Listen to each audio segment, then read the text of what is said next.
قل للذي يسعى لإرضاء الإله اسلك طريق المصطفى خير الدعاء يا أسوة الداعين يا خير الورى يا قدوة الهادين يا علم الهدى ما كنت فظا أو غليظا بينهم وبرحمة من ربنا تهدي بسم الله الرحمن الرحیم. الحمد لله وحده والصلاة والسلام على من لا نبی بعده و بعد.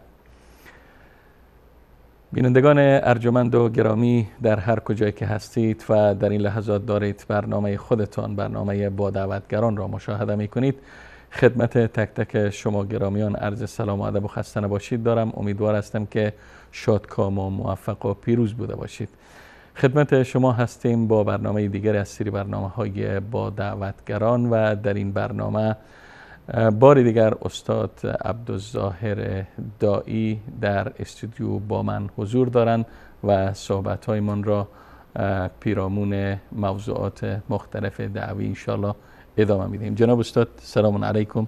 بار دیگر شما را خدمتتان عرض سلام و ادب دارم و حضورتان در استودیو خوش آمد میگم. و علیکم السلام و رحمت الله به شما و همچنان به بیننده‌های عزیزی که ما را میبینن در هر جای دنیا که هستن. بر از اونها هم بگم السلام علیکم و رحمت الله و برکاته و به برنامه برادر ما خوش آمدید. سلامت باشین استاد گرامی. البته اگر به خاطر داشته باشین ما شما در قسمت گذشته می برنامه آخرین صحبت ما از خاطرات دوران تحصیلتان بود، از خاطرات لیبی بود که گفتین سفیر واتیکان میخواست شما را اغوا بکنه و شما را به طرف نصرانیت و مسیحیت دعوت کنه که یکی از انگیزه هایی بود که شما را وادار کرد تا در راستای دعوت اسلامی گام بردارین و تمسکتان، پایبندیتان نسبت به اسلام عزیز بیشتر و مستحکم تر کرد.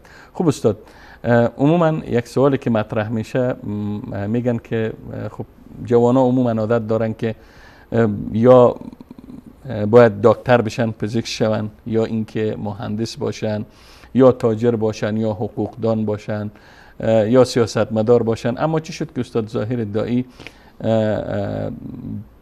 دارالعلوم عربی کابل میخوانه و باز به طرف لیبی برای وقتی برای تحصیلات عالی میرن، باز هم دانشکده فکر کنم دعوت یا شرعیات انتخاب میکنن؟ والله ما یرید الله به خیرا، رسول الله صلی الله علیه و یفقهه فی الدین. وقتی که الله بر انسان خیر بخواه او را امو در فقه اسلامی و منظور از فقه اینجا در عصر رسول الله صلی الله علیه و فقه اکبر مثل که امام ابو حنیفه رحمت الله علیه میگه فقه اکبر عقیده هسته و فقه اصغرش طبعا دیگه بخش های فقه هست و اخلاقیات هم شامل فقه در او اثر میشد. پس وقتی که الله برای کس خیر میخواه و من فکر میکنم که تقدیر الهی بوده که الله بر ما متیگرا را باز کرده و من سپاسگزار هستم که خالق متعال دمی راستا ما را پذیرفته است دیگه. از خود ما نیست دیگه، از جانب الله است. انتخاب الله بوده و تقدیر الله بوده و چیزی که او مقدر کرده باشه بلا شک که در خیر انسان است. جناب استاد، آیا میتونه که یک پزشک، یک دکتر، یک مهندس، یک تاجر، یک سیاستمدار بگیم، یک پیلوت بگیم، یا یک مسئول دولتی در کنار وظایف دیگرش یک دعوتگر هم باشه؟ آیا میتواند اصلا اگر سوال آتا شود که آیا میتواند هر کس میتونه؟ بله. ولی از نگاه اسلامی و شرعی که است باید باشه. چرا والعصر ان الانسان لفی خسر. الله میگه که انسان در زیان و نقصان است مگر کسی که 3 صفت داشته باشه، ایمان داشته باشه و عمل الصالحات داشته باشه و تواصوا بالحق و تواصوا بالصبر، که می دعوت است. پس این اینجا ان الانسان نگفته که ان الانسان المولوی یا ان الانسان متخصص به شریعت، گفته ان الانسان تمام انسان ها در زیان و نقصان هستن. پس اگر پزشک است، اگر مهندس است، اگر متعلم است یا شاگرد جامعه هست یا پانتون است، هر کس باید دعوتگر باشه، داعی اسلام باشه در صورتی که مسلمان واقعی است و باید باشه. اگر ما بگوییم که نه اسلام جدا هست و پزشکی جایی، باز عقیده سیکولاریستی میشه. پس انسان در هر حالت که است مسلمان است. من اول مسلمان هستم، باز بعد از مسلمانی خود درست است که مثلا یک نفر متخصص میشه در یک مملکت، یک مفتی ضرورت است، یک نفر شاید با یک مملکت یک مفتی کار باشه، یک نفر متخصص در شرایط میشه متخصص و علایده هست، اما دعوت که از وظیفه هر مؤمن و مسلمان است. جناب استاد، شما تقریبا فکر کنم که نزدیک به 2 دهه یا بیشتر از 1.5 دهه میشه که در دانشگاه کابل فعالیت دارین و با فضای دانشگاه و دانشجویا خوب آشناستین. زمین دعوت در فضای دانشگاه چگونه ارزیابی میکنید؟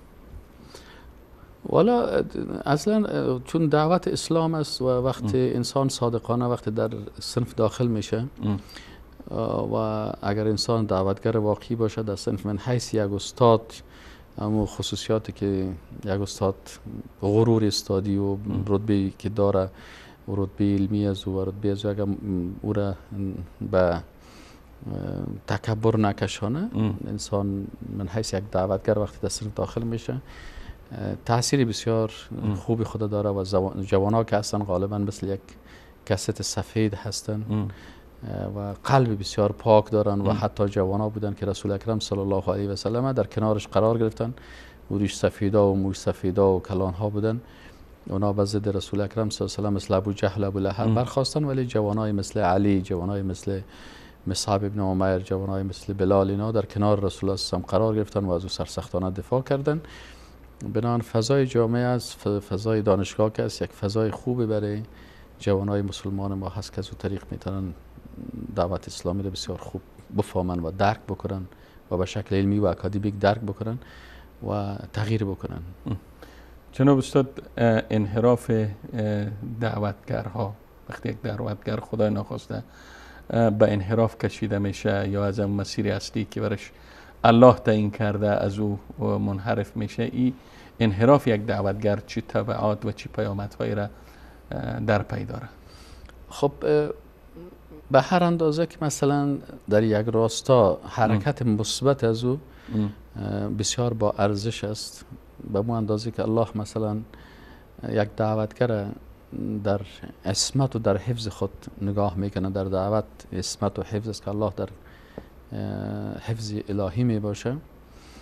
اگر این دعوتگر منحرف می باشه به مو اندازه نتیجه از او سخت‌تر و شدیدتر است نسبت به یک انسان عادی.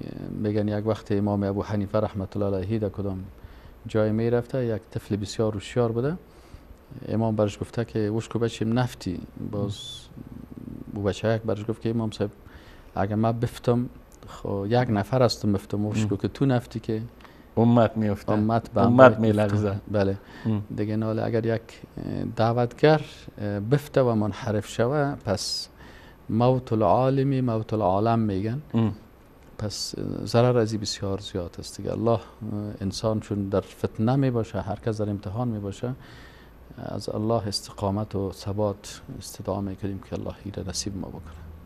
خب استاد گرامی، محبوبیت دعوتگرا در میان افراد مختلف جامعه را فضیلت و موفقیت میدانین یا ابتلا و آزمایش؟ والا کلش است. وقتی که مثلا یک دعوتگر در بین مردم محبوبیت می داشته باشه، تمام از این شامل از این میشه. از یک طرف یک موفقیت از رو نشان میده به خاطر از اینکه او تانسته که پیام برای مردم درست برسانه، موفق بوده، بنابراین مردم او را خوش کرده و مردم هر کس خوش نمیکنه و هر چیز خوش نمیکنه. یعنی ذالک فضل الله. و فضیلت الهی همی است که وقتی میگه وقتی الله کس را دوست داشته باشه، باز برای مخلوقاتش میگه که ایره دوست داشته باشین، باز مردم ایره دوست می داشته باشه. از این دیدگاه میتونیم بگیم که این فضیلت هم است و همچنان ابتلا و امتحان هم است. چرا بسیاری وقت انسان وقتی که کار میکنه در قلبش اصلا هدفش رضایت الله هست و وقتی که در این امتحانات محبوبیت مردم زیاد میشه، باز گاه شیطان در قلب انسان یک نوع غرور و یک نوع چیز هم می اندازه. پس هم امتحان است، پس باید برای هر کدامش انسان حساب داشته باشه. خب استاد، یک سوال دیگه که من میخواستم رو مطرح کنم و عبارت از است که آینده جوانها را در جوامع اسلامی یا به خصوص اگر بیایم در جامعه افغانستان که شما در اونجا بیشتر فعالیت دارین، در این فضای مملو از تهاجمات فرهنگی چگونه ارزیابی میکنید؟ خب اون نظر به تربیه هست. یک تعداد جوانایی که اونا ارتباط با دعوتگرای اسلامی دارن، ارتباط با قرآن و سنت دارن و جوانای آگاه و روشن هستن و دین خدا و عقیده خدا درست میفهمن و الله برشان همی توفیق نصیب کردن، اونا آینده خوب می داشته باشن. و یک تعداد جوانای دیگه هستن که با مردمای بیدین و گمراه در فتنه افتادن، در امتحان افتادن، اونا به طرف انحراف در حرکت هستن. پس تو سرک یک طرفه نیست، تو سرک دو طرفه هستم. یک تعداد به طرف بلندترین درجه ایمانی میره و یک نفر به بسیار پسترین حالت کفر در حرکت میکنه. پس جوانا به هر دو سرک در حرکت هستن. بعضشان خوب شده میرن، ایمانشان قوی شده میره، فهمشان بیشتر شده میره و بعضی دیگه هستن که منحرف شدن و ضعف شدن و گمراه میشن و هر دوی از این هست دیگه. و فکر میکنین که استاد چه کسی مسئولیتی را به عهده داره که جوانای ما مثلا به انحراف کشیده شود، به خصوص در یک کشور اسلامی؟ آیا این تقصیر والدین هست، تقصیر حکومت یا دولت مرداست یا تقصیر علمای ماست؟ خب این مسئله تک عاملی که یک عامل باید باشه این غلط است، بلکه چندین هر کدام از این عامل خود دارن. بله.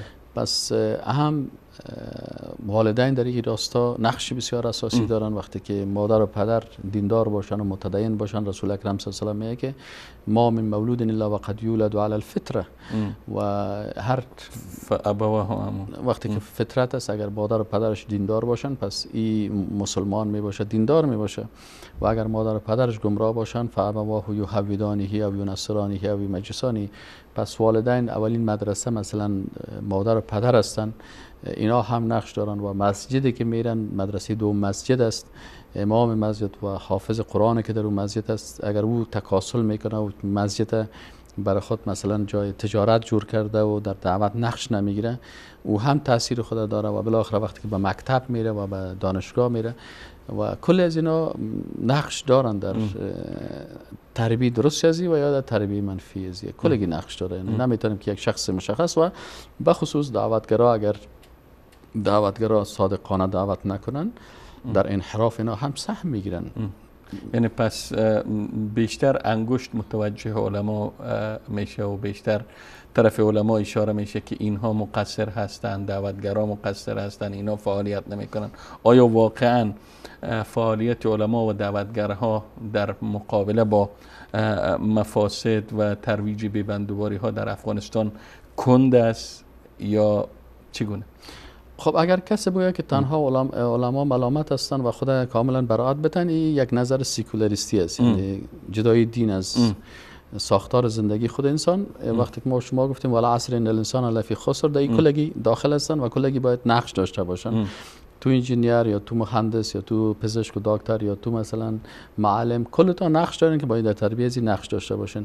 ولی درست است، بله دعوتگرا هم اینا نقش خود دارن و اینا هم اشتباهات خود دارن. نباید از این انسان انکار کرد که بسیاری وقتها از دعوتگران ما هم در این راستا تکاسل میکنن و اما وظیفه خود به شکلی که باید انجام بدن انجام نمیتن. بعضی اوقات حتی کرسی دعوت یک کرسی تجارتی شده برای بسیاری کسا که مثلا ما در یک چوکی دعوتی هستم، من چوکی رو اشغال میکنه، باز دعوت به شکل درستش انجام نمیته. این هم هستن یک عالم دینه که او باید برای مردم یک داعی بسیار خوب باشه، ولی خودش هیچ در قصه قرآن و سنت نیست، بلکه فقط میخواد که مو مقام و موقف و مادیات خدا بگیره. این عیب ها را هم بله وجود داره، ولی الحمدلله دعوتگرای مخلص هم هستن که صادقانه در این راستا کار میکنن. استاد ظاهر دایی از ورزش ها به چه ورزشی علاقه‌مند هستن؟ خب من وقتی که جوان بودم زیادتر به ورزش ها تکواندو را زیاد خوش داشتم، زیبایی اندام زیاد خوش داشتم و کم کم دمی دو راسته هم کار میکردم و باسکتبال در توپ بسیار خوش داشتم.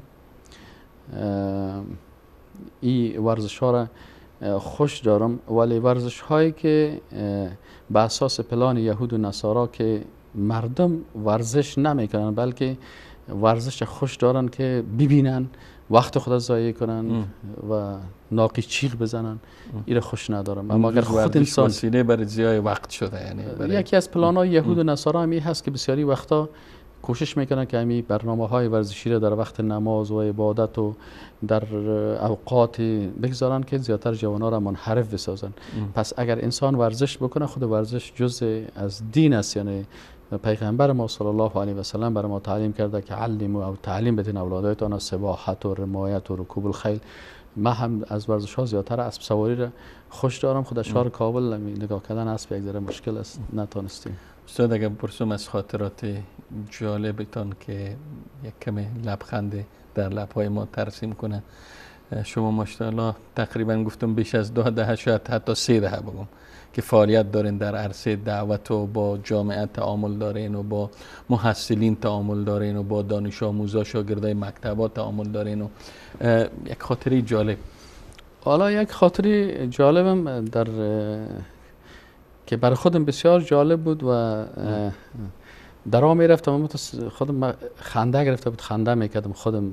خب یک خاطره که یک حادثه شد یک روز که خودم همون تو رفتم میرفتم خنده کردم میرفتم، بسیار تو برام جالب اون بود. یک دفعه تو ایران ماندم و اوی بود که من یک کتاب نوشته کرده بودم به نام جهان بینی اسلامی و این کتاب ما چاپ شده بود، بسیار زیبا چاپ شده بود و پوش از بسیار خوب پوش گرفته بودن و صفحاتش بسیار خوبش بود. و این کتاب وقتی که چاپ شد، چون اولین کتاب ما بود و من خودم میره بسیار خوش داشتم که چاپ شد، جالبی بود که همون کسی که کتاب چاپ کرده بود و برای من گفت که 140 روپیه برای ما تمام شده. من گفتم خیر از 10 روپیه فایده بگیرین، 150 روپیه برای محصلین بفروشین که محصلین غریب هستن بیچاره نمیتونن. و من گفتم ما هیچ از پیشتون پیسه چیز نمیخوایم برای خود شخصی. خب دیگر روز میریم در این بازار که در این پل باغمومی یک جای کتاب فروشی است، همین کتاب اونجا ماندگی هست. خب من کجا دیدم بسیار خوشحال شدم کتاب اونجا ماندگی است. رفتم برش گفتم بیادر این کتاب قیمتش چند است؟ گفت قیمت از این گفت 250 افغانی. من برش گفتم او برادر کتاب قیمتش 150 افغانی است، خود 250 روپیه 100 روپیه بلند میگی؟ اصلا من سعی کرد برو کاکا جان سوی تو از این کتابو بسیار یا سوی تو که بسیار بالاست، برای کتاب را بخر که به سوید برابر باشه. یعنی سطح دانشتان به حد نیست که شما اون مرا نمیشه که مؤلف کتاب خود بسید. خیلی جالب است استاد. خب استاد برمیگردیم باز به عرصه دعوت و رسانه ها. یک مقوله که بیشتر امروز در رسانه های افغانستان پررنگ هست و میخوانی را بیشتر ترویج بدن، اتهامی است که علیه مدارس دینی وارد میشه. دائم مدارس دینی را آموزشگاه، پرورشگاه و اردوگاه های و اصطلاح خودشان تکفیری ها و تروریستی ها مینامند. اصلا اونطور است که ما اصطلاحاتی که استعمال میشه ما او را باید مرایس یک مسلمان، چون آل جنگ فکری هست. جنگ فکری هست و در جنگ فکری انگلیس ها آل تقریبا 100 سال پیش بعض اصطلاحات را ساختن که این اصطلاحات مثلا انگلیس ها اصطلاح تروریست یا ارهابی را جور کردن و هر کسی که ببینین چند اصطلاح هست. اول اصطلاح گفتن که بین چه قسم مردم از اسلام متنفر بسازیم، این کار انگلیسی است و در بین از اینا در بین مردم تبلیغ میشه. مثلا گفتن هر کسی که دعوت به قرآن و سنت بکنه و از قرآن و از سنت گپ بزنه، این باید وهابی بگوین و بین مردم باید که وهابی تراست. و دومی که هر کسی که ریش میمانه و هر کسی که خانمش با محجبه است، حجاب داره، اینا را اکستریمیست بگوین یا افراطی بگوینشانه. و کسایی که مثلا اگر از جهاد و شهادت گپ میزنن یا را تروریست بگوین.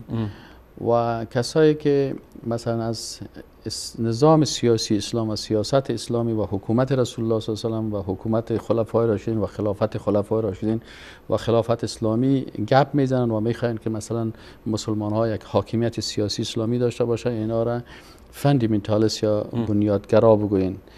پس این اصطلاحاتی که اونا بالای مسلمان های قسم میگن و باز بالاخره میگه ایواز از یک مسلمان معتدل باید گفته شود که مسلمان معتدل کی است؟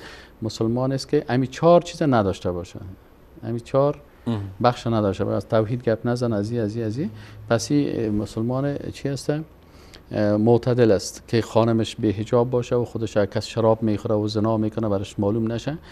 مدارس اسلامی که است، شما وقتی ما در مدرسه وقتی خواندیم، در مدارس که است عقیده اسلامی درس داده میشه، در مدارس فقه اسلامی درس داده میشه، اخلاق اسلامی درس داده میشه. این مدارس در حقیقت انسان تربیت میکنه، انسان مسلمان واقعی. و اینمی انسان مسلمان واقعی را وقتی که غربی ها برش اوتو اصطلاحات جور کردن، اینال شرقی ها هم امی قسم چی میکنن که والا مدارسی قسم است و مدارسی قسم تربیت میکنن، در حالی که انسان متمدن و انسان خوب و عالی در بین مدارس تربیت میشه. و اصلا وقتی که خود انسان افراطیت می داشته باشه، افراطی مثلا در اسلام کی است؟ مثلا 3 نفر جوانه که در خانه پیغمبر صلی الله علیه و آمدن و پیغمبر صلی الله علیه و پرسان کردن از اعضای خانواده رسول الله صلی الله علیه و که آیا ازدواج کرده؟ گفتن بله ازدواج کرده. آیا تمام شب بیدار می باشه؟ گفت نه استراحت هم میکنه. و گفتن همیشه روزه میگیره؟ گفتن نخیر. این جوانا گفتن که نه، که انهم تقالوها، یعنی اینا عمل پیغمبر کم دانستن. اینی رو افراط میگن. و وقتی که آدم در مدارس میره، اصلا اینمی افراط از کلی انسان دور میشه. انسان میفهمه که اسلام حقیقی و تعادل و متعادل اینمی است که در اسلام چیز میشه. و یاد میگه یک وقتی در قندوز بود، در کجا بود، اینجا اون دو بودن، اونجا کدام مدرسه را بند کرده بودن، اون دو رفته بودن بر از والی گفته بودن که صاحب این مدرسه را چی کنین، پس بگذارین که شاگردا اونجا درس بخونن. والی گفته شما خوندو هستین، این مدرسه چرا باشه؟ گفته به خاطر از این وقتی که یک جوان در مدرسه میخوانه او میفهمه که مثلا من اگر اون دو هم هستم در این وطن حق دارم. لا اکراه فی الدین را میفهمه که مثلا در اسلام اکراه نیست، پس که اون دو هست در این مملکت است، میتونه که چی کنه، عبادت بکنه به طریقه خود و امی هندو حق داره که در این میجه باشه، اهل ذمه را مشناسه. اما کسایی که مدرسه را نخواندن، درس نخواندن، باز همین رو نمیفهمن، در حق ما با ظلم میکنن.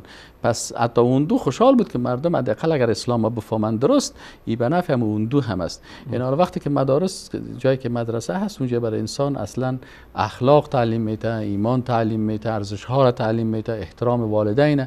همین مثلا وقتی که در فرانسه یک زن بود برای اولادای خود میگفت که شما مسلمان شوین. یکی از پرسان شد، گفت تو خودت کریستیان هستی، نصرانی هستی، چرا برای بچه‌ت چاله هستی که مسلمان شوه؟ گفت یگانه فرزندی که او احترام والدین بسیار زیاد میکنه فرزند مسلمان است.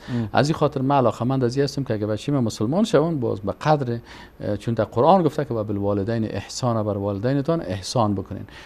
پس در اسلام و در مدارس دینی اسلامی که است و در جامعات اسلامی که است، در حقیقت اونا جوانا را به طرف مثبت و به طرف درست، به راه درست اونا را تربیت میکنن که اونا ارزش ها را میفهمن، اخلاق میفهمن، تعامل با دیگران را میفهمن.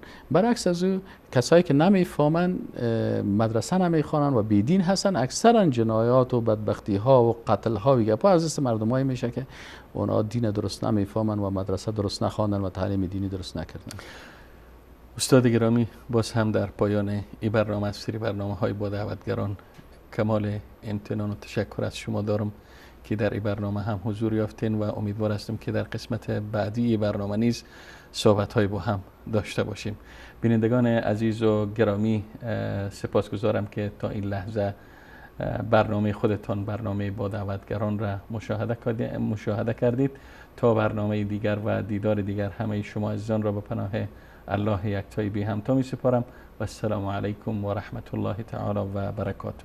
قل للذي يسعى لإرضاء الإله اسلك طريق المصطفى خير الدعاء يا أسوة الداعين يا خير الورى يا قدوة الهادين يا علم الهدى ما كنت فظا أو غليظا بينهم وبرحمة من ربنا تهدى.